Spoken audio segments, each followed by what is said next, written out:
Let's put it all together by going through a real-world example of the I do philosophy at work in a relationship. Stay with me and we will discuss the process.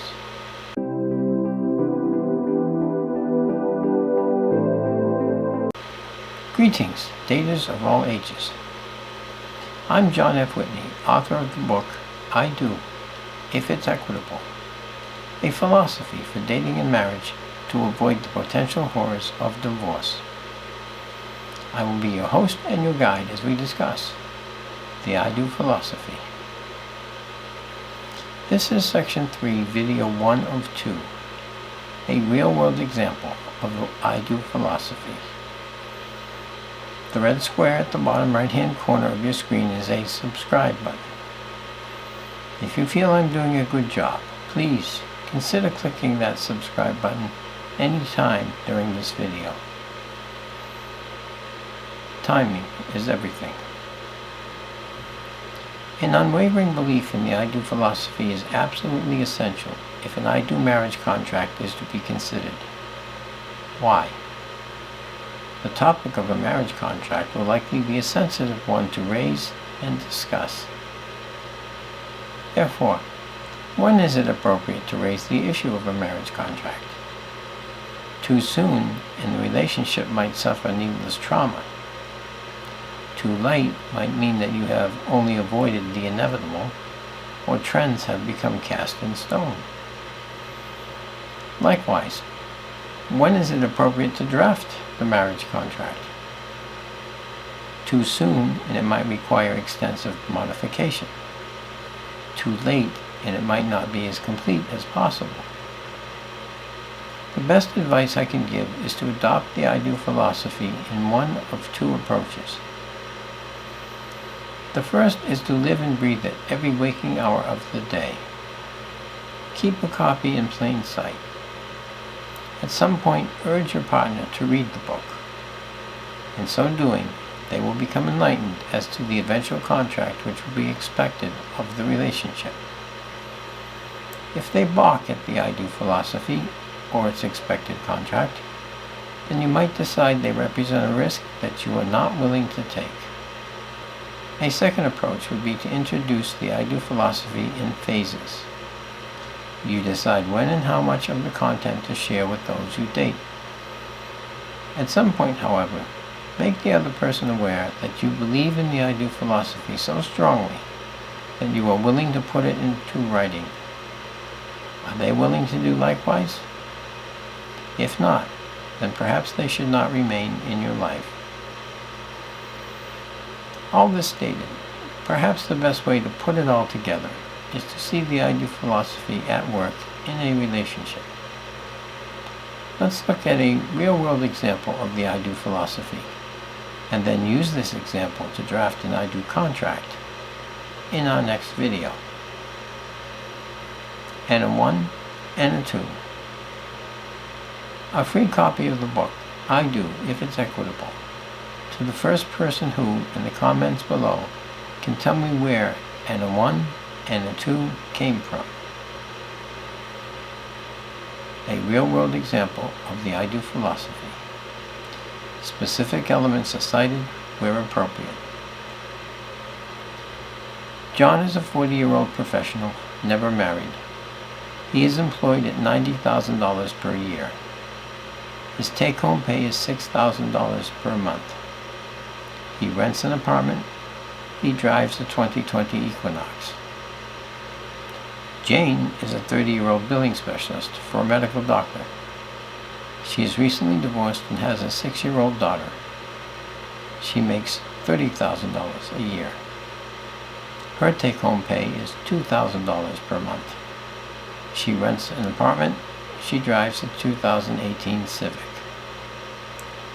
John and Jane date for 6 months. John approaches Jane regarding dating each other exclusively. She concurs. While dating, John shares the I Do philosophy with Jane. She is not offended by it. In fact, the I Do philosophy erases her concerns that a relationship might threaten a vacation condo she inherited from, we believe, item 1. also from the if-then correlate and from the good for the goose paradox. They agreed to complete a statement of current and future expectations. From we expect. Also from will behave item 1 and will behave item 7. From the worksheet, it was learned that the wedding and the home were points of contention. As to the home, given Jane's expectations, a plan was considered which would pool their income.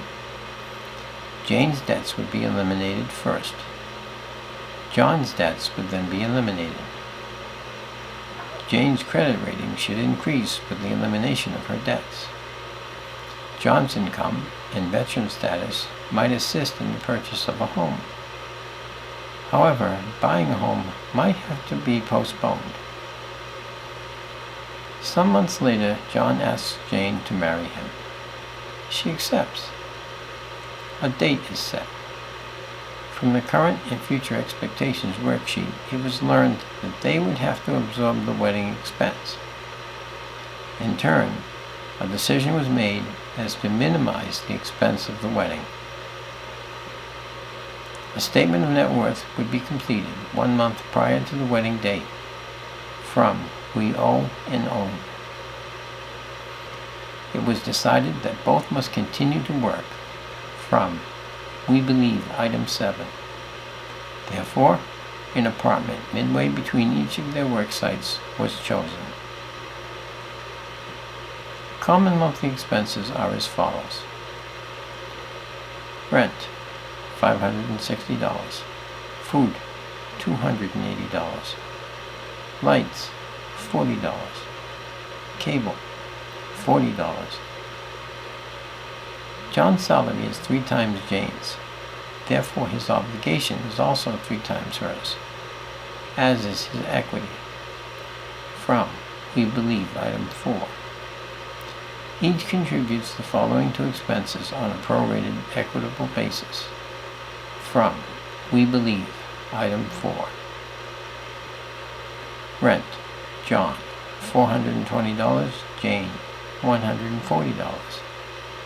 Food, John, $210, Jane, $70. Lights, John, $30, Jane, $10. Cable, John, $30, Jane, $10. John has pre-existing debts of $600 per month. Jane has pre-existing debts of $550 per month. From we owe and own. Each contributes 15% to a joint account. John contributes $706.50 and Jane contributes $183. From we believe item 4. The remaining income of each is deposited into their personal accounts and cannot be attached, levied, or sought after by the other at any time. From we believe item 4. The biological father provides for Jane's daughter. From protecting the children item 2. John cannot adopt her. Presume the daughter requires a new jacket. The most sensible one costs $60. John contributes $45 while Jane contributes $15. Or, if they both agree, the total cost can be taken from the joint account. From protecting the children item 1. John begins a private practice. Jane establishes and maintains all billing requirements of the practice. John determines the fair market value of her services and reimburses her for them.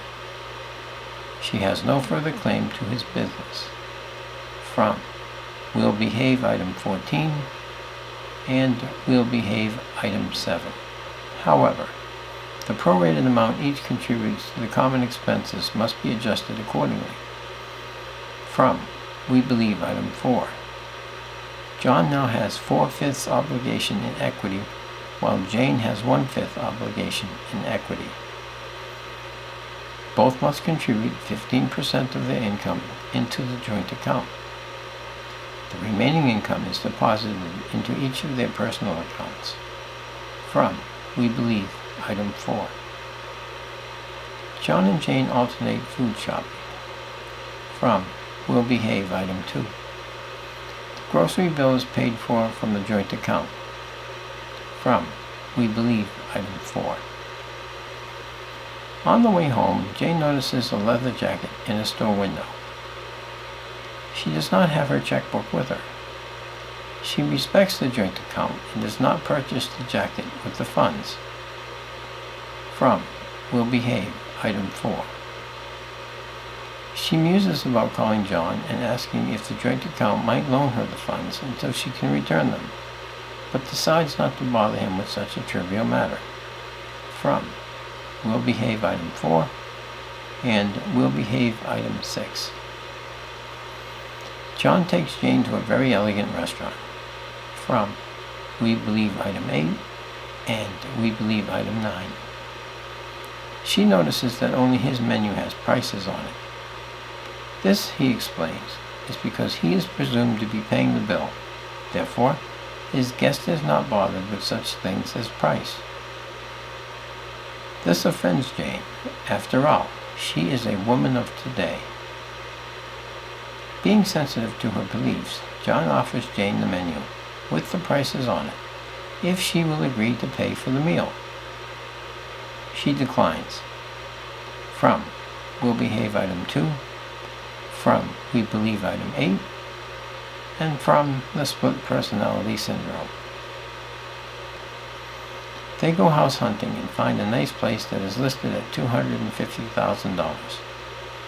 His obligation is $200,000, while her obligation is $50,000. The mortgage expense computes to $2,000 per month for John and $500 per month for Jane. From We Believe, Item 4. This is equitable because Jane clearly could not afford this house on her own. From Will Behave, Item 3, Will Behave, Item 7, and Will Behave, Item 8. Also from We Believe, Item 2. Again, John's obligation is 4 times Jane's, but his equity in this purchase is also 4 times hers. From We Believe, Item 4. Jane wants a 2015 Corvette and discusses it with John. From Will Behave, Item 1, Will Behave, Item 4, and Will Behave, Item 6. John will not deny her this pleasure, even though Jane can only contribute 1/10 to the purchase price. John will provide the rest, and therefore he owns 90% equity in this car, while Jane owns 10% equity.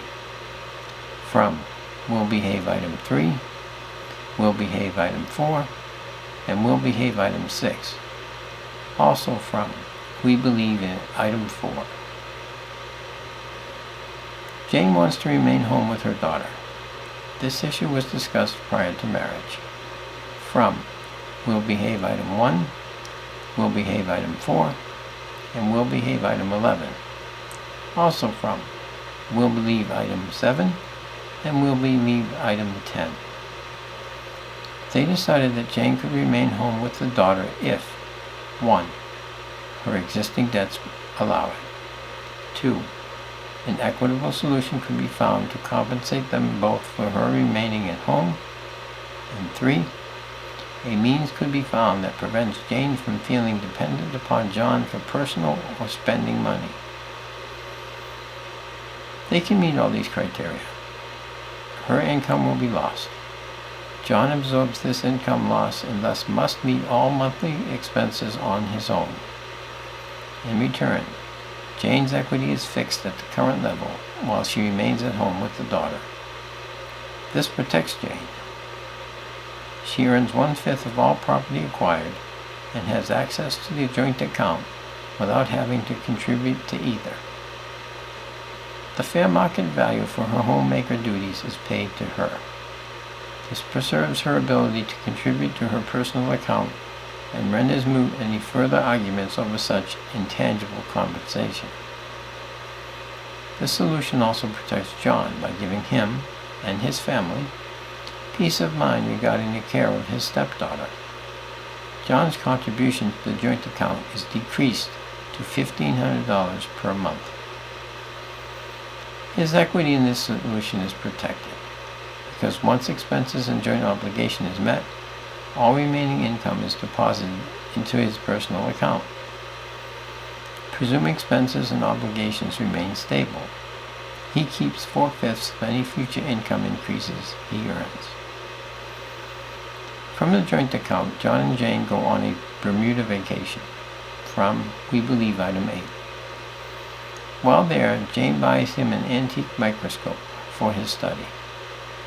This is a gift to him. The expense is hers, the microscope is his. From We Believe, item 9. Over dinner, Jane reminds John to pick up the daughter on Friday after soccer practice. From Will Behave, item 6. Also, the Corvette purchase and the microscope gift are duly recorded, and Jane discusses sending her daughter to private school. From Will Behave, item 1, and from Protected Children, item 2. John is not obligated, but offers 1/3 of the tuition as a gift to the daughter.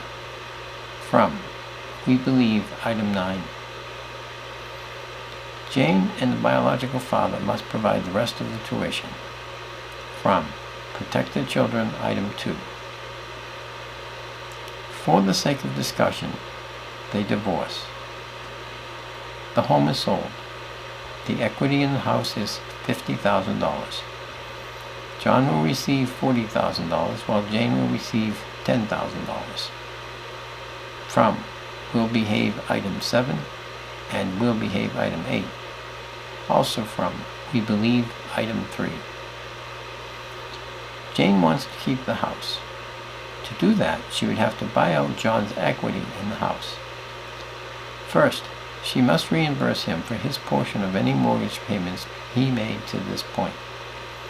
Next, she would have to pay him the purchase amount he would receive for the sale of the house. Jane does not have this amount of cash on hand, so she cannot retain the house. Any property not needed by either is sold, with Jane receiving 1/5 of the sale price, while John receives 4/5 of the sale price. From We Believe, item 7. They agreed in advance. Any item wanted by both would be donated to charity. The joint account is closed. Jane receives 1/5 of the total amount, with John receiving 4/5 of the total amount. From We Believe, item 4, and We Believe, item 5. They consider selling the Corvette for $25,000. John's equity in this purchase is 90%, while Jane's is 10%. John would receive $22,500, while Jane would receive $2,500. However, John decides to let Jane keep the car. He surrenders his equity in it to her. It is, in essence, a belated gift to her from him. The car is now hers. They part. Each begins a new life knowing that their financial matters were equitably and completely resolved. Be certain to see the forest through the trees. The equity demanded from the I Do philosophy has been both guide and arbiter all along the journey from dating to marriage to divorce. Equitable dating should result in equitable marriage, which should foster an enduring marriage. If the marriage fails, equity will also guide the divorce and protects the well-being of both. A contract merely allows both persons in the relationship to demonstrate the firmness of the beliefs they have expressed. A contract also protects against radical changes in these beliefs once married. However, prenuptial agreements in the I Do marriage contract must be viewed as nothing more than guides. Dating and marriage are not organic beings that can be confined to or by a contract.